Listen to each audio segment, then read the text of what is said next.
noches, y allá hay algunos que están quizás de noche.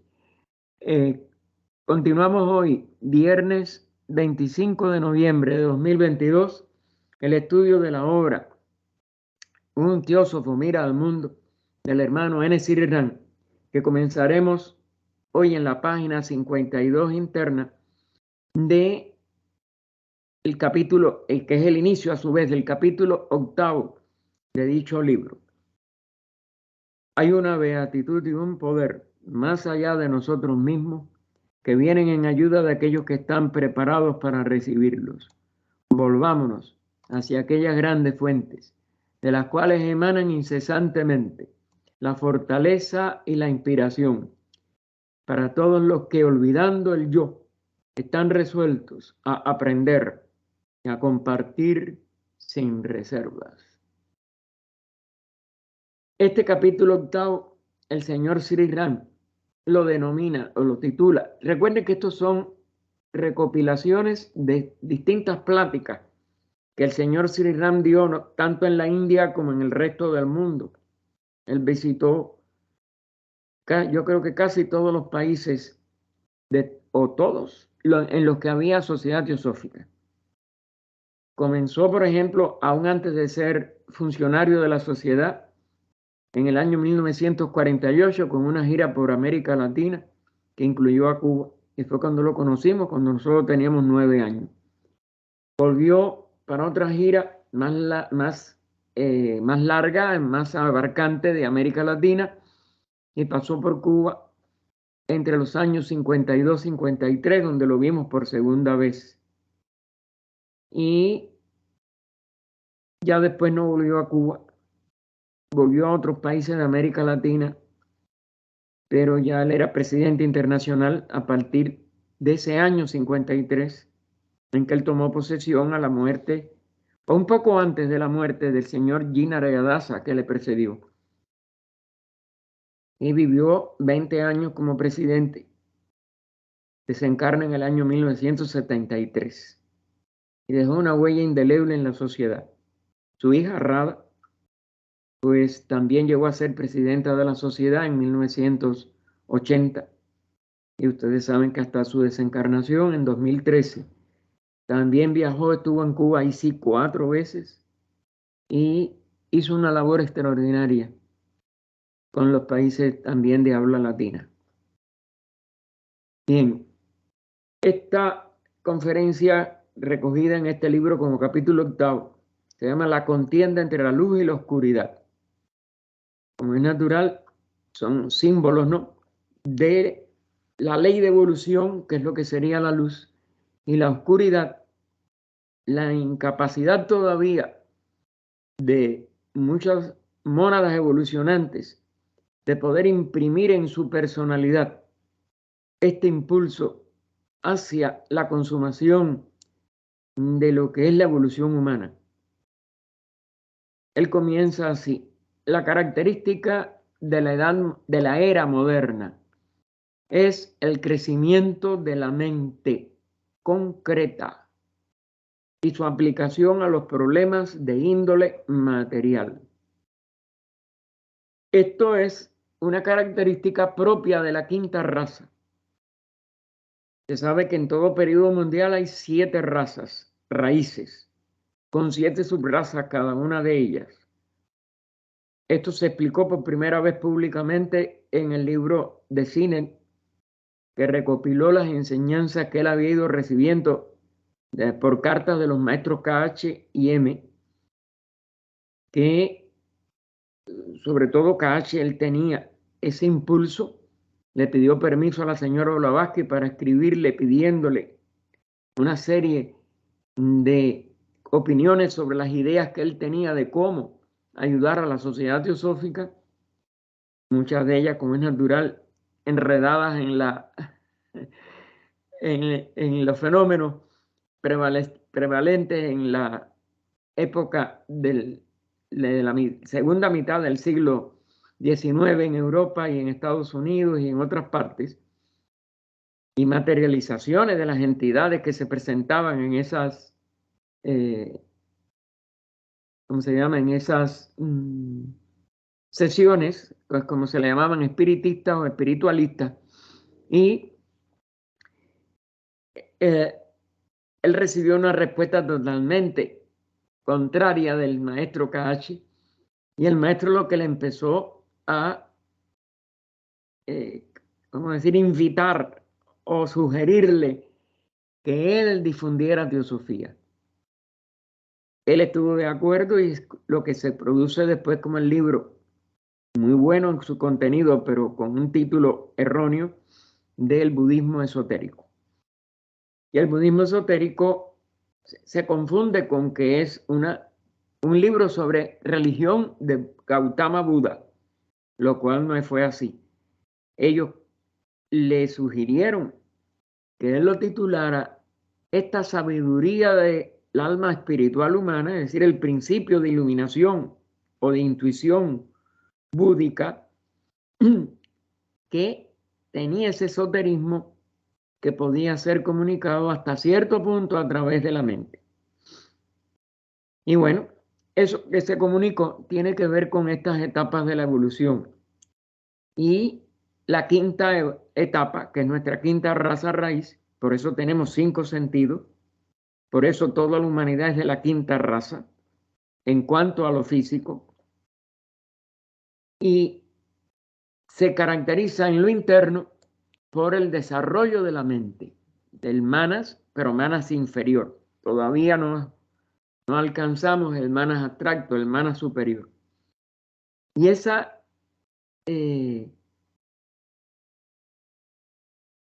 característica sí ya no pertenece a todos los seres humanos por igual. Está en relación con la evolución interna de ese ego reencarnante que logra entonces manifestar en la personalidad un principio de razonamiento, de intelectualidad, una expresión todavía limitada a lo concreto, a lo que tiene forma de la mente que llamamos concretadamente inferior, y que debe predominar sobre el principio que era dominante en la raza anterior, en la cuarta raza atlante, las emociones y los deseos. En el ser humano que logra sobreponer a sus emociones y deseos un razonamiento y sobre todo una mente que discierne, que tiene discernimiento, en sánscrito viveka, es la que de verdad está en su evolución interna, en lo que corresponde a lo que prevalece ya como característica de esta quinta etapa,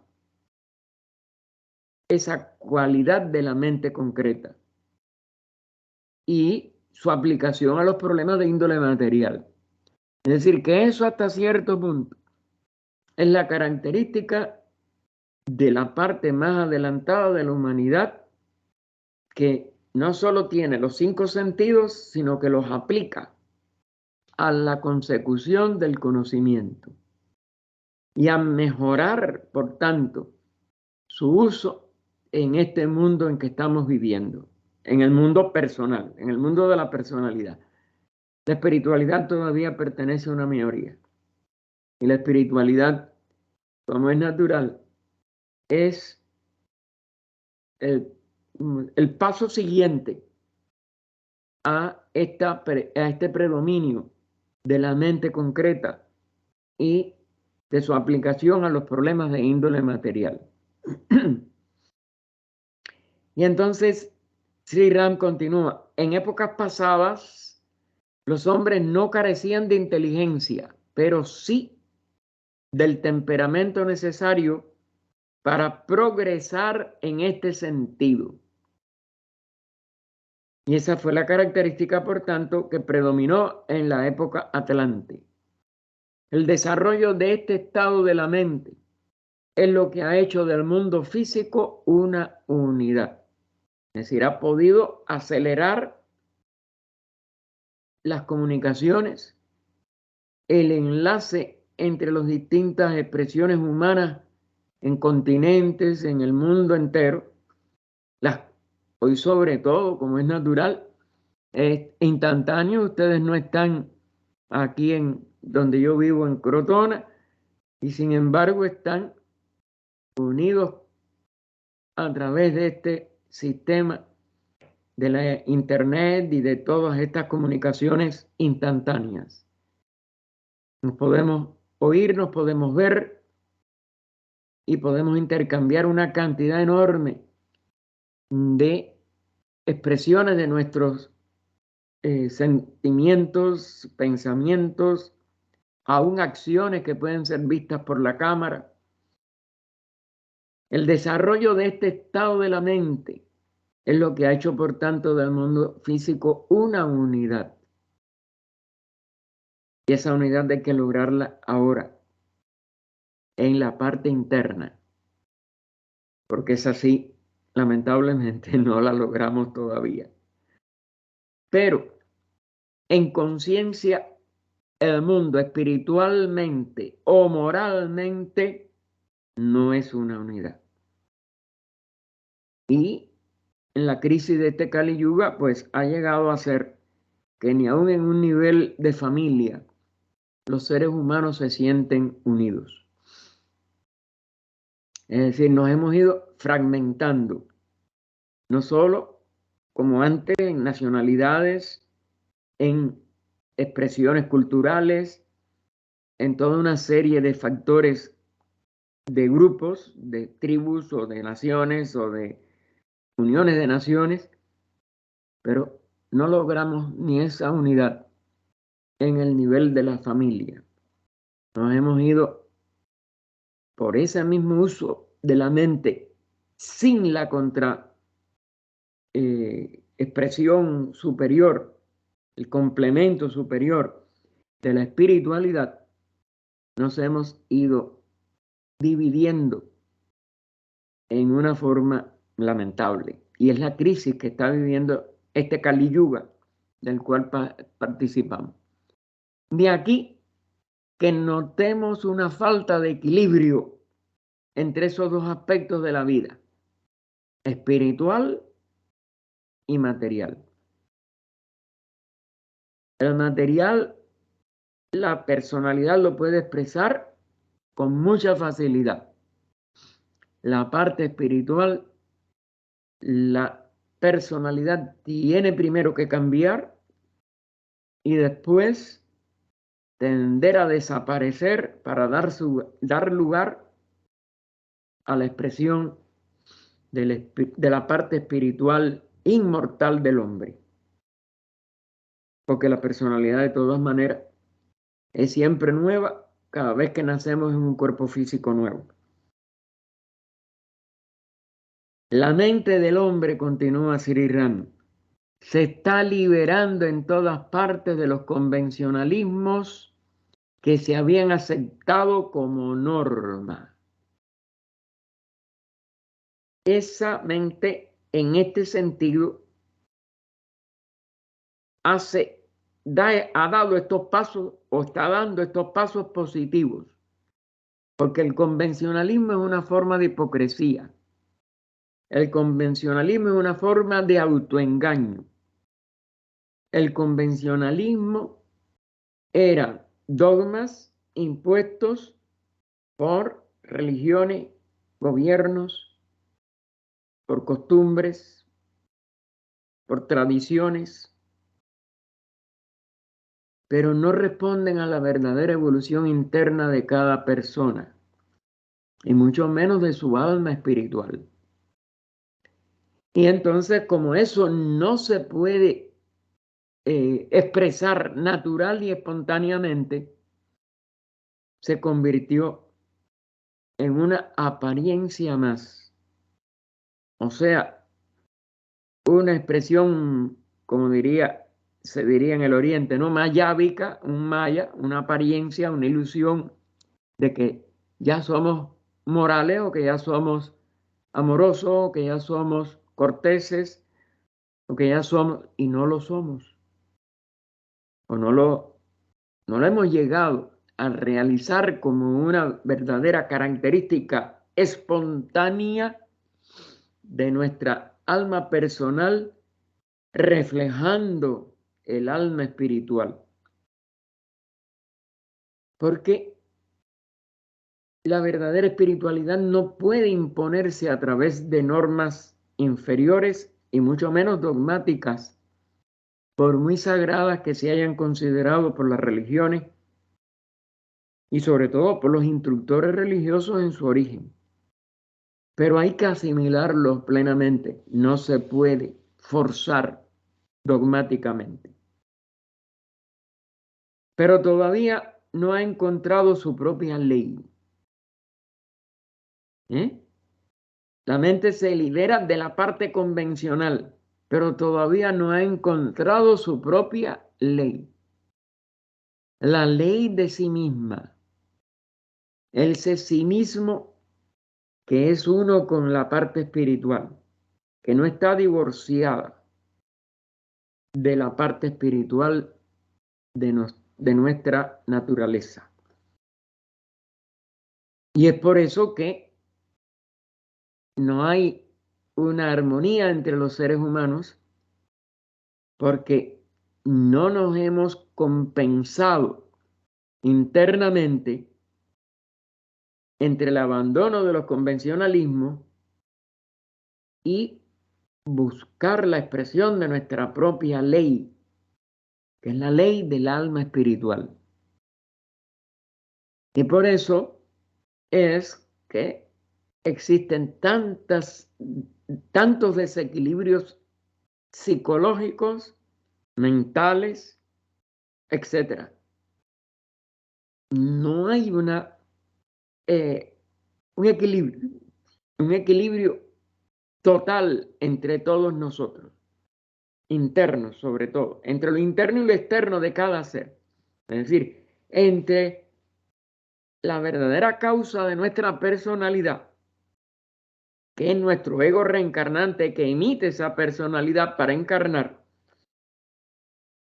y la expresión que en nuestra personalidad podemos lograr. No hay la comunicación entre lo superior y lo inferior de nosotros. Y esa es la ley.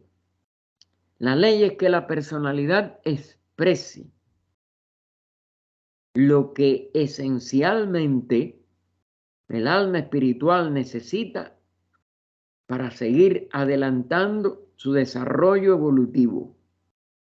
Allí no habría entonces ningún tipo de desequilibrio posible.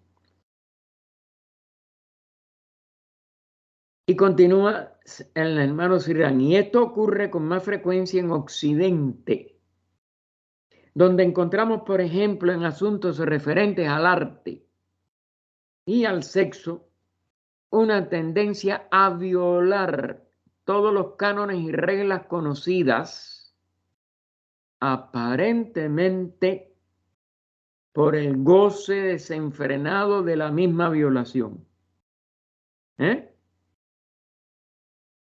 Esto en la época que él vivió, hasta el año 73, era mucho más palpable y mucho más imperante o abarcante en expresión que en el Oriente. Lamentablemente, esta misma unidad física de las comunicaciones, los medios de comunicación y de entretenimiento, etcétera, han hecho que Oriente también haya ido desenfadándose en un sentido y desequilibrándose en el otro. Y que la búsqueda de placer hoy, aunque siga siendo muy inaceptable en ciertos países orientales, lo hacen por dogmas, pero tampoco ya es a lo que responde la mayoría de las personalidades en esos países.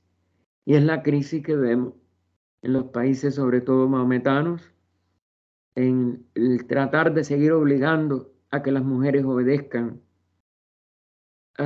reglas de que no pueden mostrar su rostro o la cabeza o el cuerpo, que tienen que cubrirse como les obliga el sexo masculino, y lapidarlas o asesinarlas en cualquier otra forma si se considera que violan alguna de estas normas.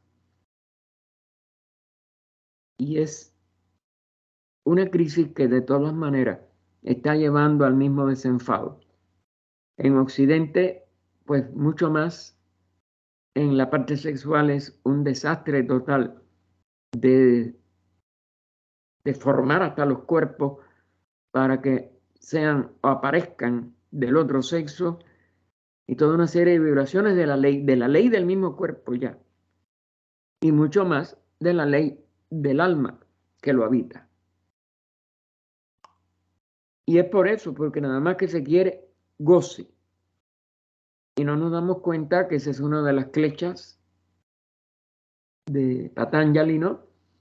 Que todos estos apegos a un tipo de vibración producen por natural reacción el rechazo, que lleva a una insatisfacción a la larga imposible de calmar, imposible de realizar en otro nivel. Ni el goce dura, el hastío o el asco o el rechazo viene como consecuencia, y es como un péndulo que va de un lado al otro y no puede encontrar su verdadera dirección.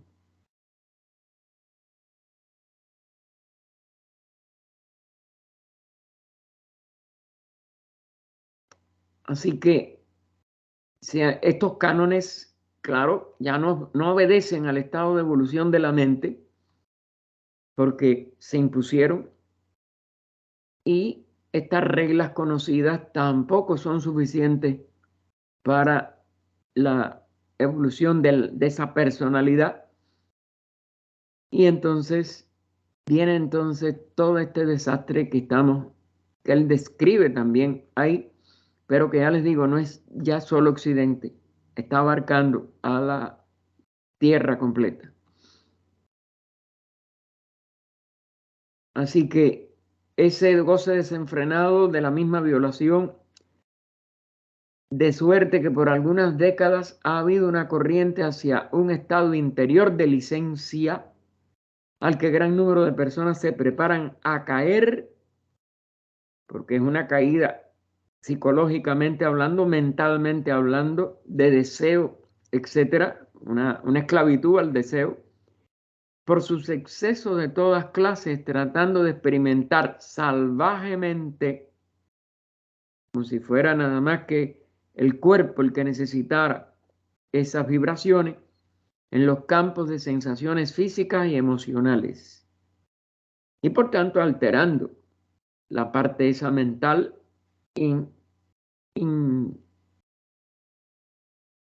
con una imposibilidad total de equilibrio. No se puede por esa línea solucionar la vida de ningún ser humano. Este estado de cosas fue el que en cierto modo preparó el camino para los horrores de la última guerra mundial, y es la guerra que continúa y que continuó desde esa época en que él habló y escribió estas conferencias. Pues eso ha caído cada vez en una crisis más insoluble y más abarcante, y por tanto en esa guerra que va desde la casa, desde la familia, hasta todos los países, aunque haya teóricamente una organización de Naciones Unidas, aunque haya teóricamente tratados de no proliferación de armas, aunque teóricamente haya una serie de apariencias, pero la realidad es que estamos todos en guerra y que la solución no va a venir de esta mayor licencia o de esta mayor desenfreno de la búsqueda de sensaciones a toda costa. La mente es un elemento dual en su esencia. Y esta es otra de las características esenciales del principio monástico que no podemos evitar. Puede con igual facilidad volverse el instrumento de la inteligencia espiritual más adelantada, es decir, que esa personalidad sea iluminada por Buddhi, por esa espiritualidad intuitiva que soluciona todas las cosas instantáneamente a la luz de la sabiduría, porque no es ya la mente que investiga, que separa, que analiza, sino la síntesis espiritual que lleva al hombre a la paz que sobrepasa el entendimiento, que mora en el corazón de aquellos que viven en lo eterno de nuestra invocación de Anibesan. Esa capacidad de la inteligencia más adelantada es lo único que puede resolver la situación actual.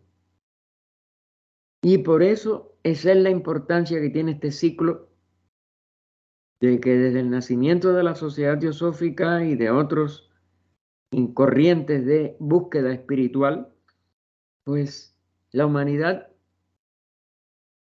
tiene una posibilidad de elevarse y de hacer cesar este aspecto negativo de la mente que la está llevando cada vez más a luchar contra sí mismo y no poder adelantar la verdadera espiritualidad y no resolver ninguno de los problemas verdaderos, tanto individuales como humanos totales. Así que la mente puede ser este instrumento de la inteligencia espiritual más adelantada y realizar así su más noble impulso, dando forma y estado como el artista a pensamientos bellos que de otra manera se perderían, como también volverse esclavo de bárbaras pasiones, prestando las diabólicas elaboraciones de su ingenio a las fuerzas elementales que normalmente están adormecidas en el hombre. Todos nuestros cuerpos están formados de esencia elemental.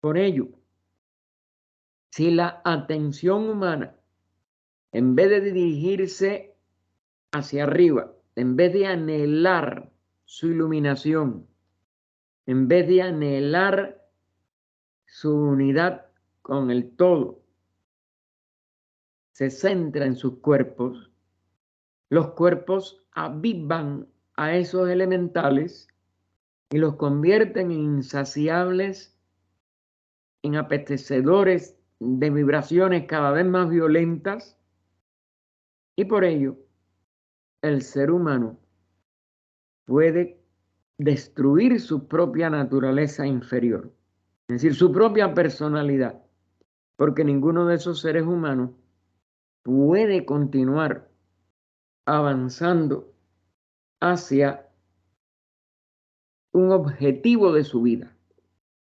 Esos mismos objetivos, aunque ilusoriamente, aparentemente, pueda cifrarlos en estados de placer enormes, le llevarán por la misma característica de el funcionamiento del vehículo, lo llevarán a la desesperación, a la destrucción de su salud, a la destrucción de su equilibrio emotivo mental y por ello a la pérdida de esa encarnación.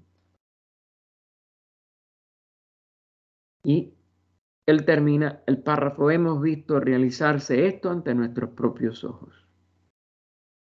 Hoy vemos que la inmensa mayoría de las personas que no tienen una verdadera búsqueda espiritual, que han rechazado los dogmas y se entregan nada más que a las vibraciones de sus cuerpos, perecen enfermos por violencias recíprocas, por la entrega a drogas, a desequilibrios mentales que esas drogas producen, a toda una serie de adicciones que destruyen la vida de esos mismos seres. Es una autodestrucción la que gran parte de la humanidad está logrando por no tomar la dirección correcta de una mente superior que anhele su realización espiritual, que busque en lo espiritual la solución a sus energías que en los cuerpos inferiores nunca va a poder descubrir en su forma correcta. Y esto está animalizando gran parte del género humano. Es por eso que la espiritualidad se hace cada día más perentoriamente necesaria. Pero una espiritualidad como esta teosófica, no una espiritualidad falsa de apariencias, de convencionalismos, de otra vez volver a la hipocresía, de prohibir con leyes determinadas cosas, no. El camino de la sabiduría es un camino que cada uno recorre por sí mismo, por auto búsqueda, por buscar por sí mismo la solución en su interior de todas estas fuerzas que, si se canalizan nada más que en el nivel animal, llevan al hombre a la pérdida de la salud, a la pérdida del equilibrio emocional y mental, y a la larga a ser un esclavo de los elementales de sus cuerpos. Los cuerpos deben de comprenderse, deben de realizarse sus energías por la comprensión de la parte espiritual del ser humano. Y continúa el hermano Sri Ram: nunca ha habido una época para que el hombre viera esto mejor que durante la guerra, y más alarmante aún en el periodo en que estamos actualmente. He estado hablando, recuerden que todo este libro se publicó con sus conferencias de alrededor de la década del 50, en el que vemos tan fuerte contraste entre la sombra y la claridad, en el que hay tal polarización de las fuerzas hacia el bien y hacia el mal, en que la oscuridad y la luz luchan en la contienda sin ocultar su naturaleza y sus propósitos. Hemos tenido 2 guerras mundiales. Puede haber una tercera.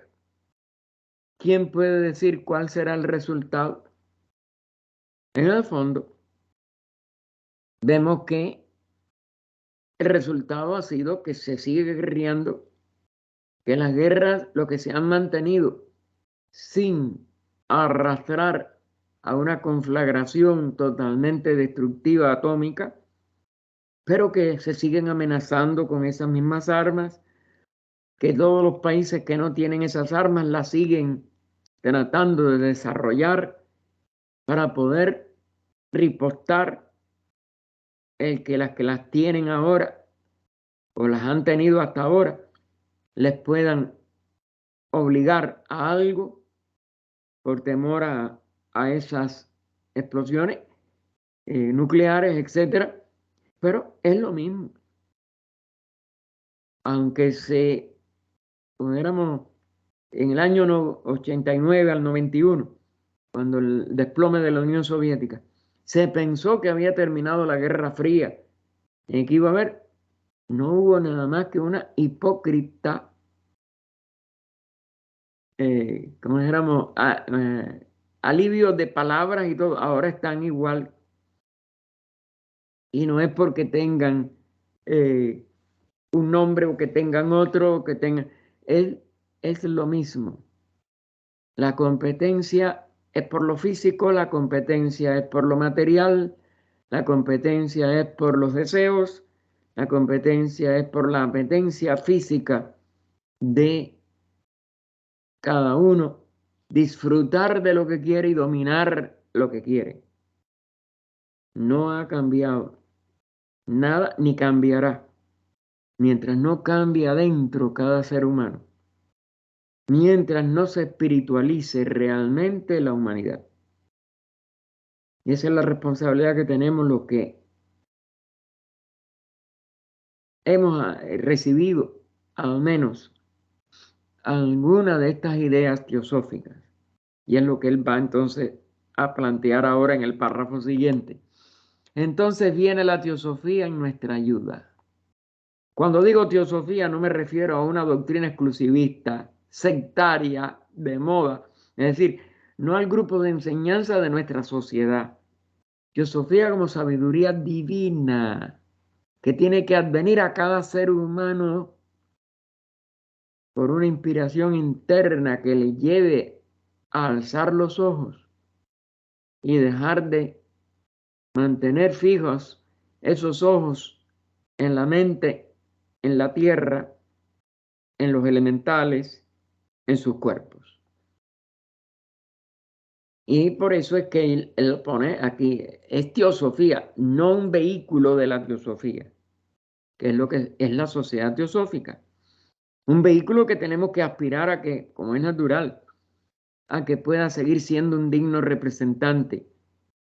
Porque los vehículos, igual que nos hace falta el vehículo físico mientras estemos en el ciclo de la encarnación, así la teosofía necesita vehículos físicos de difusión, de, eh,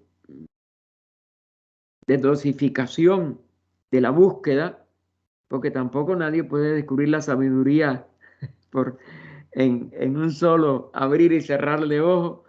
Ojalá que pudiéramos hacer ese milagro interno de iluminarnos, pero tiene que ser ajeno a una específica forma de expresión de esa sabiduría divina, como la que tomó indudablemente la Sociedad Teosófica a través de HPB, a través de Annie Besant, Lee Peter, Jinarayadasa, Sri Ram, Taini y Rava.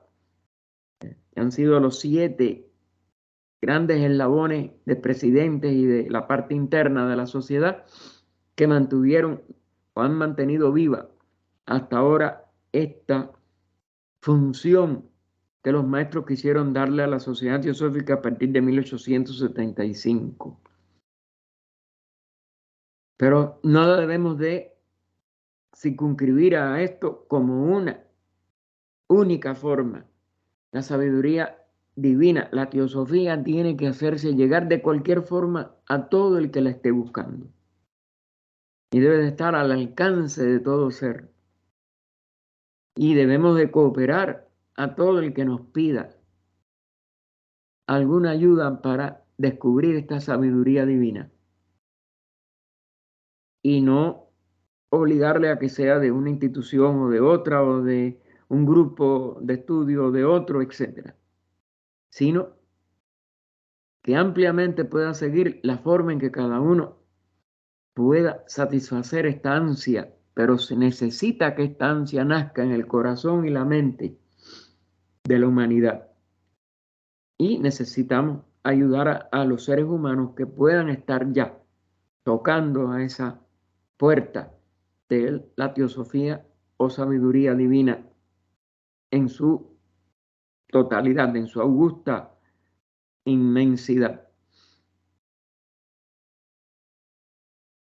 Así que él no se refería, como es natural, a la sociedad del que él era un portavoz, ya en esa época que él da estas conferencias, sino a esa grande sabiduría antigua, de tanta amplitud como profundidad, para satisfacer al que la conoce.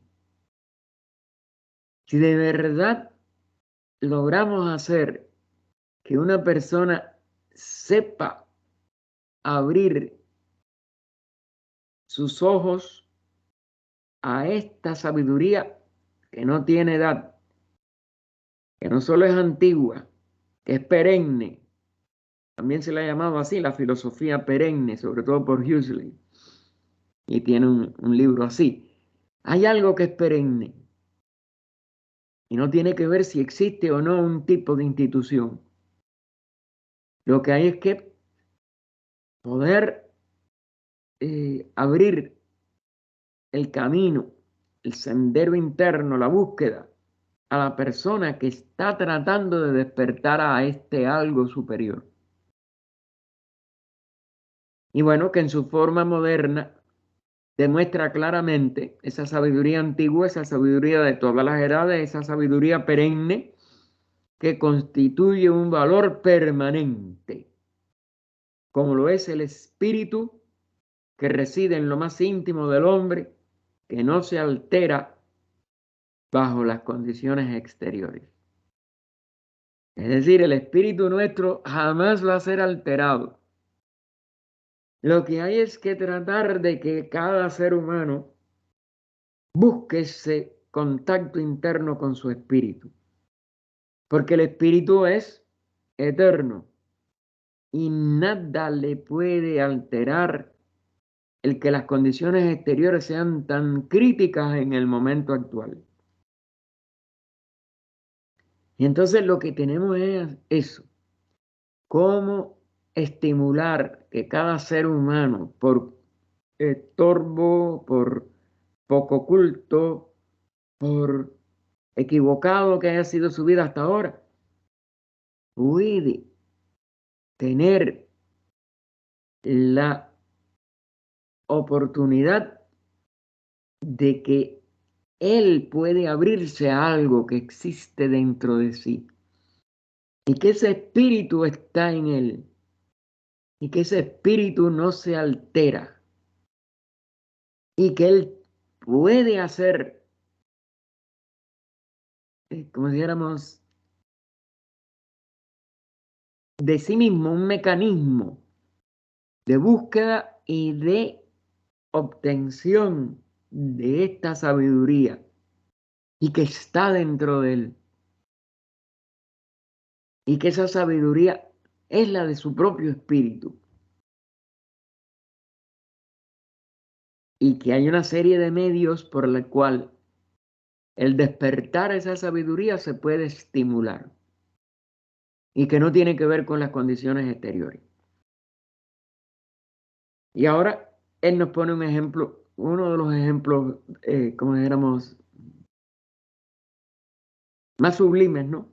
Que puede cualquier ser humano hacerle llegar a que esta búsqueda, como la sonrisa de un niño o de alguien que amamos, como un acto noble o heroico, como un bello gesto o un hermoso sueño, como todos los cálidos sentimientos humanos que distinguen al hombre del bruto, de cualquier animal, el alma del hombre y la sabiduría que le pertenece poseen un valor que no puede ser disminuido por las condiciones externas que cambian sin cesar.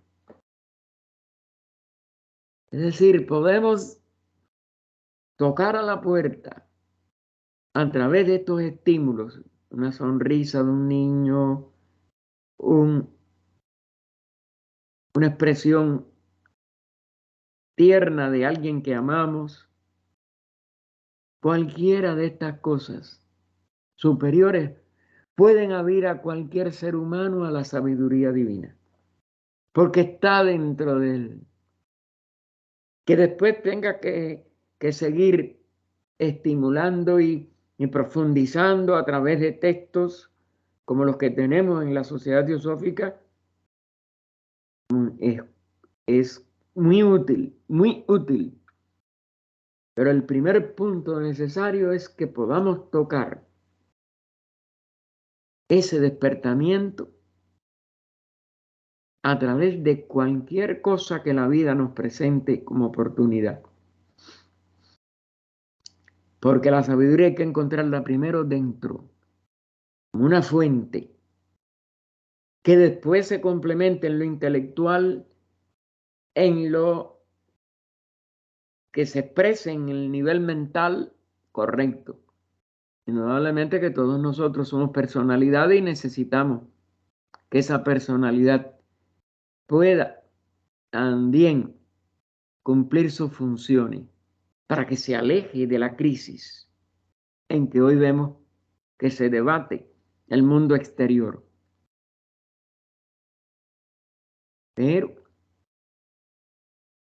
ese toque siempre es a través de estas cosas aparentemente tan sencillas y sin embargo tan importantes para que la dirección de la búsqueda pueda, dirigiéndose hacia adentro, tener un fruto verdaderamente espiritual y verdaderamente superior. Yo creo que todos los que oyeron a este hermano Sri Ram, aún los que por ciertas cosas no lo oímos originalmente, pero su presencia física sola dejaba un estado de paz y un estado de eso que yo no creo que uno lo pueda olvidar. Y la teosofía, entonces, uno empieza a decir, a darse cuenta que es lo que uno recibió en ese momento, pero sin palabras, su presencia, su paz interna, su capacidad de envolver en su amor a todo el auditorio. Y eso no lo puede disminuir en las condiciones externas que cambien. La sabiduría está allí y ya queda como una semilla que se encontró y que lo único que hace la búsqueda de esa persona es que fructifique. Los valores de estos fenómenos pertenecen a una sola y misma fuente de origen. Es decir, todo esto es la sabiduría divina. Y el que abre esta puerta jamás volverá a ser una personalidad desquiciada o totalmente ajena. Tuvo ese contacto y es lo que en ciertos poetas no se ha dicho, en un instante se toca lo eterno y lo eterno en un instante. Y ya no queda una desconexión para el resto, al menos de esa encarnación. Y si la persona lo hace en una encarnación, por ley kármica, debe seguir en encarnaciones subsiguientes. Cuanto más se mecaniza el mundo, tanto mayor es la necesidad de acentuar el valor de la personalidad humana y mayor debe ser el cristal que la refleje. ¿Por qué? Porque esa personalidad no debe nunca mecanizarse. Esa personalidad debe de aspirar a reflejar su realidad interna. Esa es una de las llamadas que tenemos que hacer a todo el que acude a una reunión teosófica, a todo el que se pone en contacto con un libro teosófico, con un grupo teosófico. Porque la tendencia a la mecanización mecaniza también a la personalidad. La personalidad debe hacerse sensible. La personalidad humana debe buscar su verdadero origen. Y ese origen siempre va a estar dentro de sí misma y va a estar en esa sabiduría divina de su alma espiritual. La vida tiene valor por su potencialidad y encanto, y su libre e innata fluidez no puede cortarse por ninguna férrea imposición que puede sí detenerla momentáneamente. Y es por eso que el que busca la sabiduría teosófica, el que busca la sabiduría de la teosofía, de esa sabiduría divina, tiene sobre todo que percatarse, no es obligando a otros, no es obligándonos a nosotros mismos a seguir algo de afuera, que podemos avanzar hacia este fluir de la vida. Los cuerpos pueden ser momentáneamente, como dice aquí, detenidos por una férrea imposición. La vida interna jamás. Pero tiene que cuidarse esa vida. Tiene que amarse y acunarse en todo lo que se nos acerque. Y por eso es que el cambio interno del que busca ser útil a la humanidad tiene que producirse primero en sí mismo para poder entonces ser útil a esa capacidad de las personalidades humanas de romper con lo que se les imponga. Internamente, no es una rebelión de afuera. Recuerden, Krishnayí estaba en contra de todo lo que se llama revolución violenta, porque lo que se violenta nunca puede llegar a ser natural, se mecaniza. Y entonces nosotros tenemos nada más que cambiar dentro, pero no por violencia, ni por imponer a alguien algo, sino porque esa ternura, ese sentido de unidad, esa flexibilidad y ese fluir de la vida, se tiene que encontrar cada uno por sí mismo, pero estimular en los demás a través del cambio de toda nuestra capacidad. No es convencer a los demás de una forma intelectual, es que sientan este fluir de la sabiduría divina y que nosotros dejemos que ella fluya a través de nosotros. Dejarla, no imponerla. Que cambie la vida nuestra, que se produzca un cambio interno en nosotros y estaremos estimulándonos en todos los demás seres que nos rodean. Y por eso estas imposiciones que vemos en el mundo, de unos contra otros, de padres contra hijos, de hijos contra padres, porque como les dije, la guerra empieza en la familia, cesa suave y normalmente por el impulso de este autodescubrimiento, de esta sabiduría perenne en el fondo de cada uno de nuestros seres. No porque le impongamos una serie de palabras, hipótesis, leyes que existen en la novela, ley de evolución, etcétera, pero no imponiendo eso como una idea, no imponiéndolo como un adoctrinamiento, sino expresándola en un cambio de toda nuestra existencia para todos los que nos rodean. La mitad de las dificultades por que atraviesa el mundo se debe a que el hombre ha aprisionado esa vida en turbinas concebidas por su mente para producir una fuerza artificial devastadora Y entonces aclara entre paréntesis el poder del capital, de la política y del militarismo. Eso es lo que vuelve afuera una caricatura de ley, una caricatura de cambio, una caricatura de progreso, etcétera. Son caricaturas. Y se hacen otras apariencias, otros convencionalismos, otro tipo de propaganda, etcétera. Eso es devastador y eso no tiene que ver nada con la teosofía.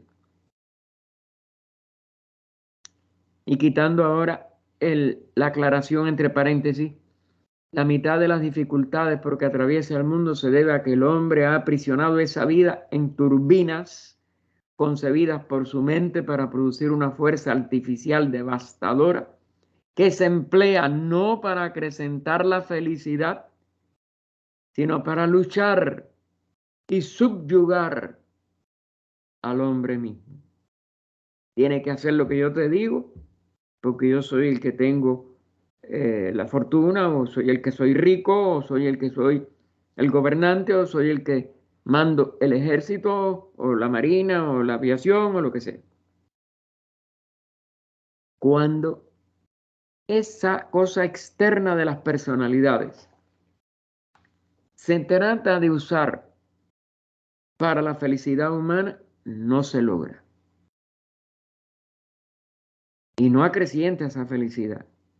Por el contrario, acrecienta la lucha, acrecienta la obediencia obligatoria, acrecienta lo que ya pertenece a los elementales, a la vida inferior, a todo el desastre psico-mental, psíquico-mental que vemos a nuestro alrededor y no contribuye a que esa sabiduría se encuentre en el fondo de cada uno, espontánea, amorosa y naturalmente. La antigua sabiduría enseña al hombre la preciosa condición de su libertad. La libertad de ese espíritu. La libertad que esa sabiduría comunica a ese espíritu. Mostrándole que si recurre a sus instintos más nobles, es decir, a ese sentido superior de la unidad de la vida, como ya se ha revelado en todas las épocas y en todos los climas, se puede llegar a construir un orden en que se combina la libertad con la seguridad, la estabilidad con el progreso, la creatividad en la cooperación. Es decir, se restablece la armonía entre todos los aspectos manifestados humanos. Porque eso no se obliga, sino se da como ejemplo de vida por cada uno y todo el alrededor, todo el derredor cambia. Como cambiaron en las épocas de oro de todas las civilizaciones y razas que nos precedieron. Los instintos que han aparecido en las virtudes caballerescas, es decir, idealizadas en esas obras de caballerescas de la antigüedad, santas y clásicas, de todas las edades, son la única confirmación verbal y verdadera de todo el edificio social y moral que la humanidad puede crear. Es decir, eso se expresó en esa literatura antigua. pero no era una quimera, fue una vibración de esa aspiración por la perfección de la cortesía, de la bondad, de los servicios mutuos, etc.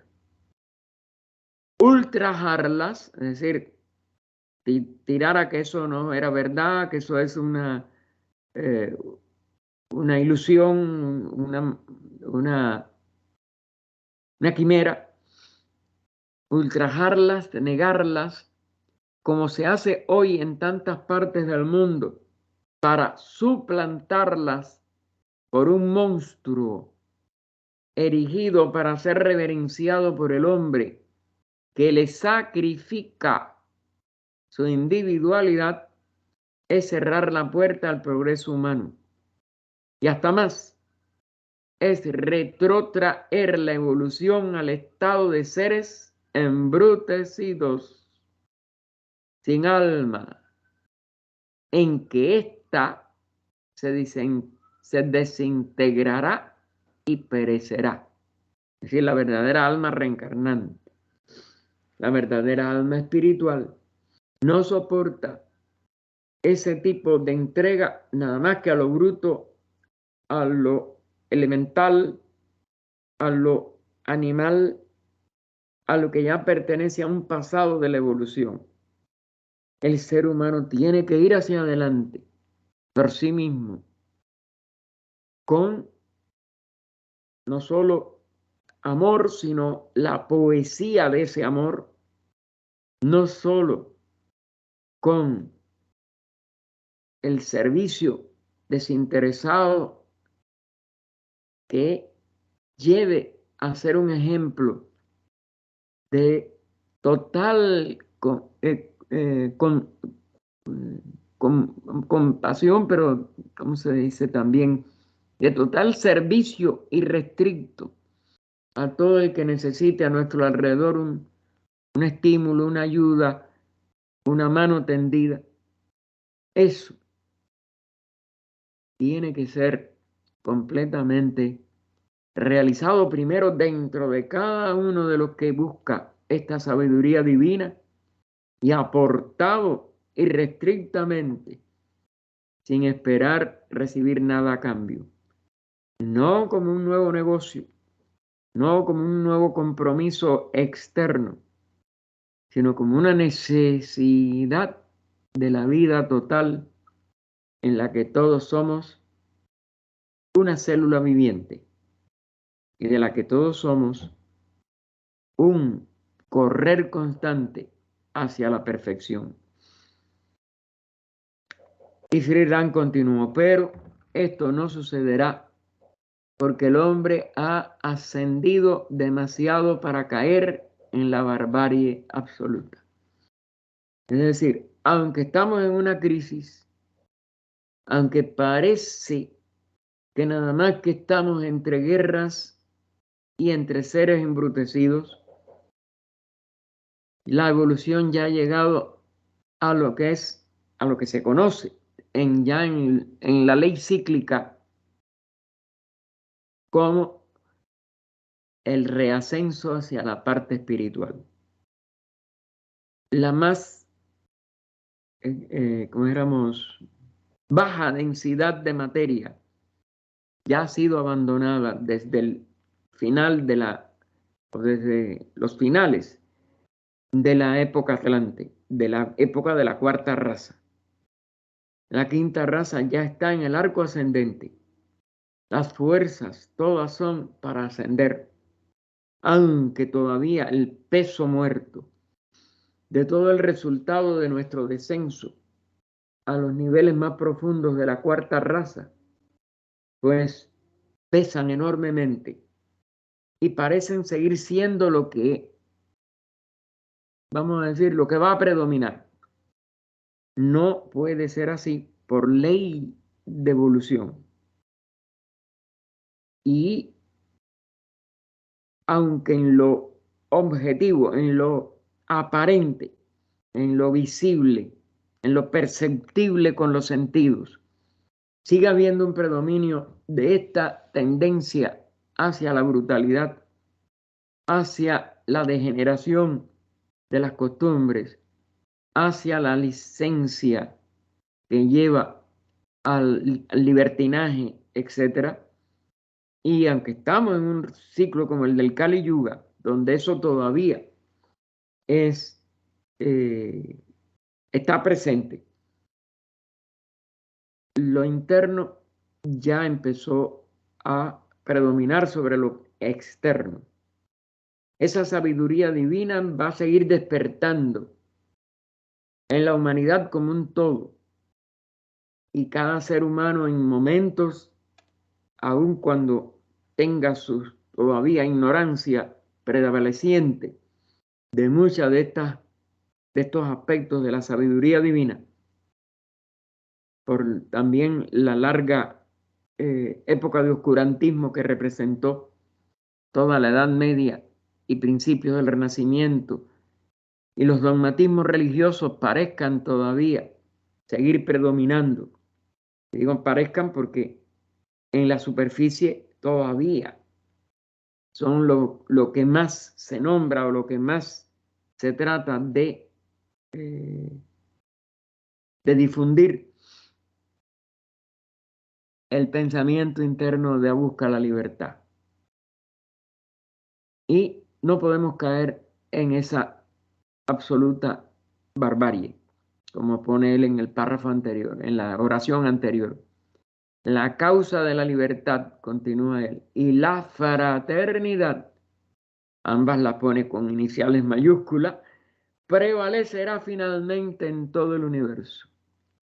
No solo porque tal es la dirección que sigue la naturaleza con fuerza irresistible, es decir, el impulso ya es hacia arriba, los grandes seres, la fraternidad, sobre todo de los adeptos, que es la avanzada de nuestra humanidad, están todos ellos autorrealizados en ese empeño y dedican todas sus energías a ese empeño, y su vibración prevalecerá sobre todo lo demás.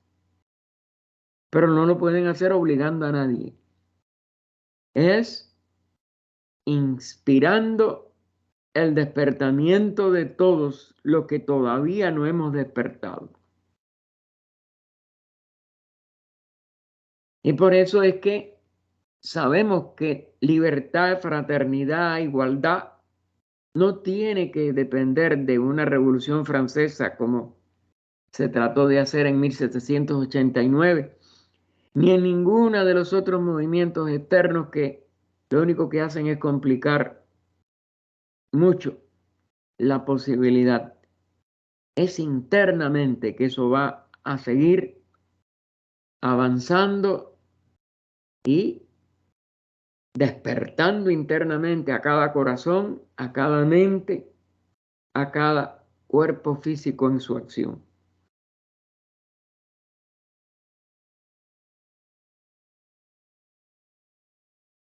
Así que bueno, lo vuelvo a leer porque le quedé una coma.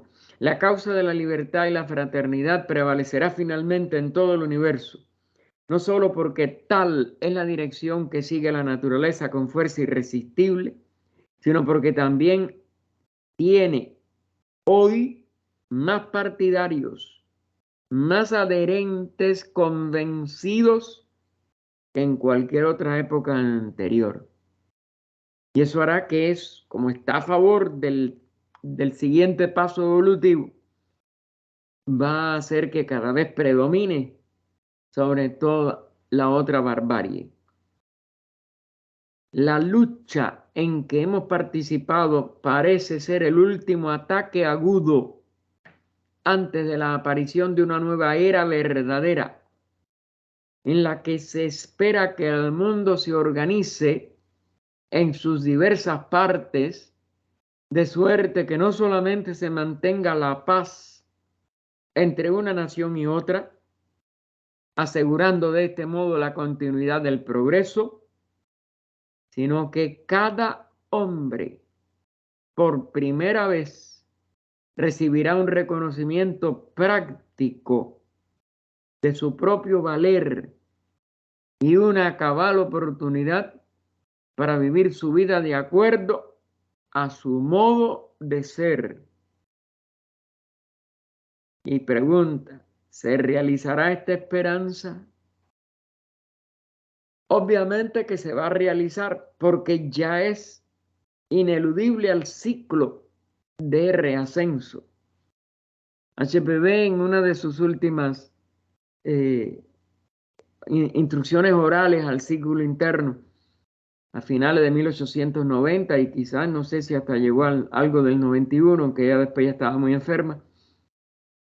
Ella decía de que el Kali Yuga no podía detenerse porque va a seguir por unos 420 y pico mil años más.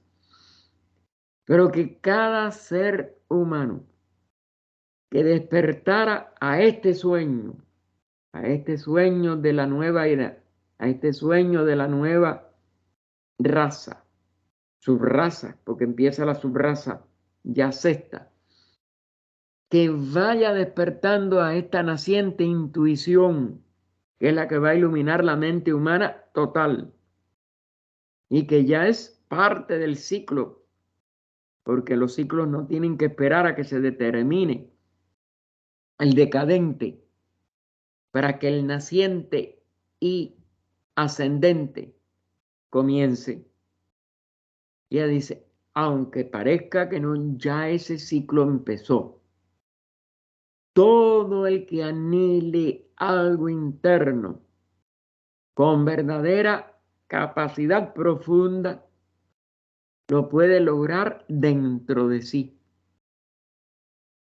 Y empieza a vivir una nueva era en su mente, en su corazón, en sus propósitos, que se precipita tarde o temprano en el mundo objetivo. Lo importante es eso, cómo nosotros podemos concebir cabal y totalmente nuestro modo de ser como alma evolucionante, nuestra expresión como nuestra capacidad única que cada uno tiene que llegar a descubrir en lo más profundo de sí mismo. El ser humano que mire dentro de sí encontrará esa sabiduría, encontrará esa guía intuitiva, esa guía búdica que ilumine su propia mente, y el mundo interno se convertirá en una edad de oro, aunque afuera todavía el resto del Kali Yuga esté desmoronando una parte de la vida humana. Y es por ello que todo el que estudia teosofía, todo el que se ha inquietado por nada más, por la posibilidad de esta sabiduría divina, es capaz de empezarla a encontrar dentro de sí, es capaz de empezar a fluir por esta vía ascendente y es capaz de contribuir a través de ese despertamiento a todo lo que ayude a toda esta humanidad a elevarse hacia esa nueva era, esa nueva etapa de la sexta subraza de la humanidad. No es un mero sueño, no es una mera quimera, es ya la vibración de la nueva era, vibrando en lo profundo de la sabiduría divina y guiando a todo el que la busque y a todo el que se prepare o vaya preparando los cambios internos que esa vida requiere. Una vida de servicio, una vida de amor, una vida de compasión, una vida de constante cooperación, una vida de libertad interna que se expresará en libertades externas tarde o temprano. Una vida de verdadera espiritualidad. Y Señor Sri Ram no fue un soñador. Producía esa paz a su alrededor donde quiera que se encontraba. Porque ya él era uno de estos seres. La teosofía se ocupa de lo fundamental de la vida. Aclara entre paréntesis. El hombre, la naturaleza y Dios. Es decir, esa triple manifestación de esa vida una que denominamos en lo que ya es el nivel individual humano, lo que es toda la naturaleza que le rodea, que son todos los demás reinos, tanto por detrás o por debajo de lo humano, es decir, animal, vegetal, mineral, los tres elementales, o por encima del ser humano, las jerarquías dianchohánicas, logoicas, eso que en una sola palabra, en el lenguaje religioso le llamamos Dios, o más apropiadamente para no personificarlo, la divinidad o lo divino en un sentido más abstracto. Todo eso es la vida, esa es la vida una, esa es la vida total. Y por ello, nosotros podemos abrir nuestra conciencia interna a esa unidad total y podemos realizarla como un estado perenne de nuestra atención, que es lo que es fundamentalmente que atendamos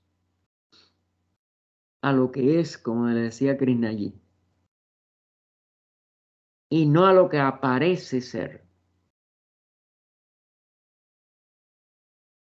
Y por tanto, continuando ahora, sin el paréntesis, lo que Sri Ram expresó. La teosofía se ocupa de lo fundamental de la vida y nos muestra que aún cuando el futuro inmediato puede estar envuelto en la oscuridad, en esta crisis, en este Kali Yuga, el progreso ulterior del hombre es cierto. ¿En dónde está la diferencia? ¿A dónde dirigimos o dirigimos nuestra atención? Si la atención se dirige a la sabiduría, a la divinidad, nosotros estamos allí, ya. No está en un tiempo futuro. Está en nuestro presente interno. Despertamos a ese eterno presente interno. Y estamos más allá del tiempo relativo de la crisis actual. Así que nos muestra que aun cuando el futuro inmediato puede estar envuelto en la oscuridad del progreso ulterior del hombre, es cierto que después de su descenso al valle sombrío de la muerte, debe llegar inevitablemente la aurora de la resurrección para que se realicen los mejores sueños y esperanzas de la humanidad. Así como cíclicamente nosotros estamos entrando en ¿cómo se llama? En la frontera, en la división, en el borde entre un año y otro, desde el punto de vista interno, nace, por ejemplo, en el calendario que lleva la parte, vamos a decir, exterior de la religión cristiana, empieza el domingo, porque es ya el Adviento, es decir, el verdadero año nuevo interno, que todavía no se viste afuera de blanco. Por el contrario, tiene que prepararse para ese éxtasis del solsticio de invierno, que es lo que es la verdadera Navidad. Todo está reflejado en las estaciones, en los solsticios y equinoccios, etc. Y todo eso son movimientos de la naturaleza material que reflejan, simbolizan y nos dan la clave de la espiritual. Pero el hombre puede en cada instante de su vida hacer todos estos cambios y comenzar una nueva era y comenzar un nuevo año y comenzar a esperar una nueva Navidad y un nuevo solsticio y un nuevo nacimiento en el signo de Virgo y todas esas cosas, aún vamos a decir de los signos zodiacales. Todos esos son símbolos de una realidad que está en cada latir de la naturaleza y en cada latir de la expresión de la vida manifestada. Y eso todo se resume en este simbolismo. Hay una aurora de resurrección y es inevitable. Hay un valle sombrío de la muerte en cada descenso de cada encarnación, en cada momento de confusión, en cada duda, en cada ignorancia.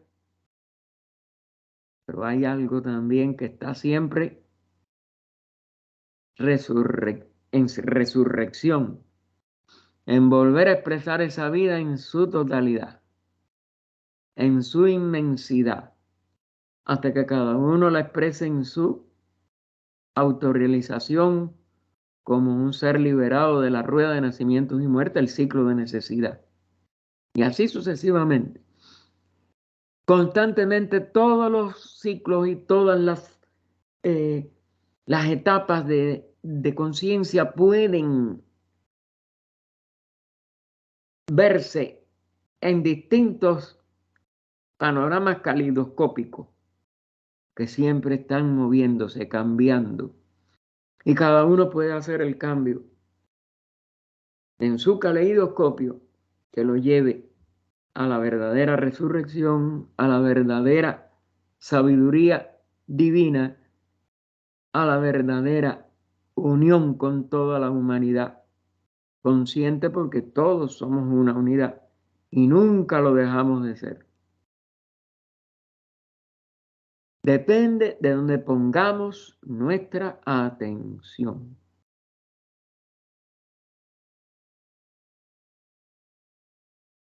Y entonces él lo expresa aquí poéticamente, pero muy realmente también en esta parte, ¿no?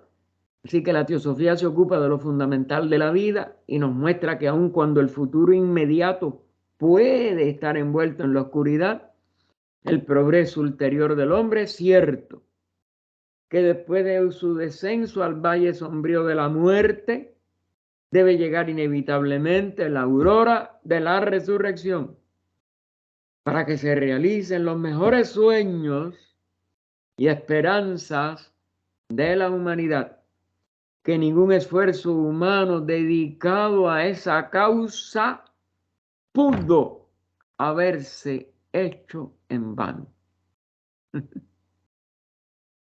Aún el más mínimo, aún el más intrascendente, no es en vano.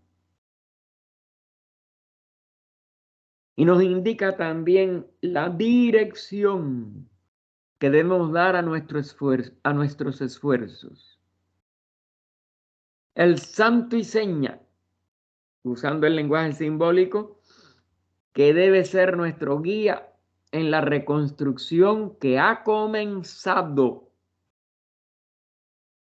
y tiene que realizarse a pesar de cualquier obstáculo o retroceso, y que es unión y libertad. Libertad para que cada uno exprese su individualidad, nacionalidad y religión en su carácter de unidad y unión. Porque a pesar de toda diferencia, por aguda y sobresaliente que sea, la humanidad es una en su origen, en la esencia de su naturaleza y en su destino o karma. Discúlpeme un momento. Enseguida.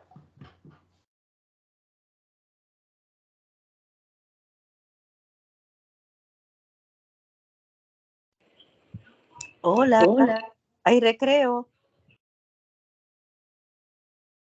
¿Están ahí? ¿Aló? Hola. ¿A quién le dicen? Hola. Hola a todas. Hola. Hay recreo. Hay recreo como en la escuela. Sí, estaban tan calladitas. Yo dije, déjame ya hacer un poco de bulla en lo que Gaspar viene. Ay.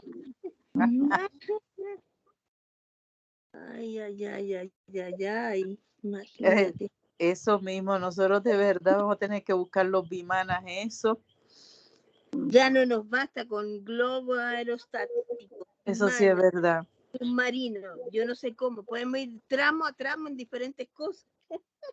¿Tú has visto cuando cuando los muñequitos se ponen chiquititos? ¿Sí? ¿Lo has visto? Así mismo, así uno se siente cada vez que ve esta vaina. Ay, uno oye todo eso y dice, no, madre, no. Cuando llego, mejor que no me inviten más porque no llego. Ay. No llego ni con... Disculpen la interrupción, disculpen la interrupción. María Luisa, tú como siempre, mijita. Aquí estamos de recreo. Le pones la nota de alegría, mijita. Ay, Dios. Pero no, sí, estamos aquí. Lo que estamos ya casi contra el reloj. Pero es que no podía ver aquí de lo que estaba yo. Déjame ver. Sí, vamos yo había llegado hasta su destino. Es mejor dejarlo aquí porque es largo el párrafo. No, no es tan largo. Vamos el siguiente párrafo y terminamos.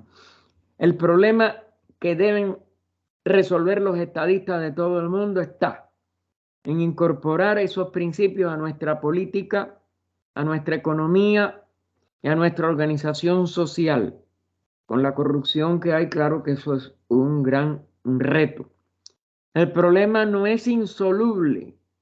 Si los hombres de Estado se ponen a trabajar, eso es lo triste, que no quieren trabajar, quieren nada más que robar con voluntad, la voluntad que corresponde y con espíritu de sacrificio, emulando el sacrificio de los que marchan a la guerra voluntariamente, perdiendo su vida, su fortuna y su familia. Si tanto puede darse para la guerra, ¿no puede darse lo mismo para la paz? Una paz hermosa, segura y constructiva, que incluya todas las diferencias de fe, de raza, de cultura, de nacionalidad, de pensamiento, estimulando a cada uno para que arda con el brillo de su luz individual. Claro que esa pregunta para la humanidad actual es muy difícil que contesten afirmativamente, pero el que conoce ya o ha identificado en el fondo de sí mismo la fuente de sabiduría divina debe aplicarse a cumplir su parte. No podemos hacer otra cosa. Cumplir la parte de respetar todo, de buscar paz con todos, de tener paz en el corazón y en la mente con todos los que no lo están. Lo dejamos en esta pregunta. Continuaremos en... Déjenme anotarlo porque después ustedes saben que la mente se olvida de todo.